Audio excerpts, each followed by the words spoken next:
But 100 years later, the Negro still is not free. 100 years later, the life of the Negro is still sadly crippled by the manacles of segregation and the chains of discrimination.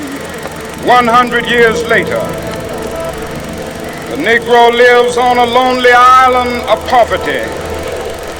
I have a dream that one day this nation will rise up and live out the true meaning of its creed.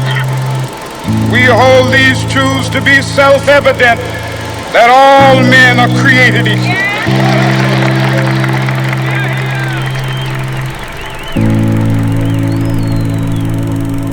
In the early 1960s, the civil rights movement in the United States was surging.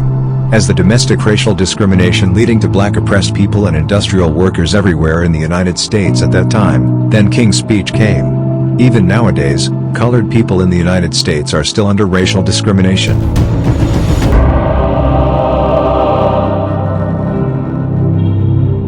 In those days, white Americans drove indigenous people out of their native land by force, set up plantations on the land that originally belonged to them, and forced black slaves to grow cotton. The black people in the plantations lived in hardships and conditions that we can't imagine now. With the exception of John Adams and Thomas Paine, America's founding elite each had owned slaves at some point in their lives.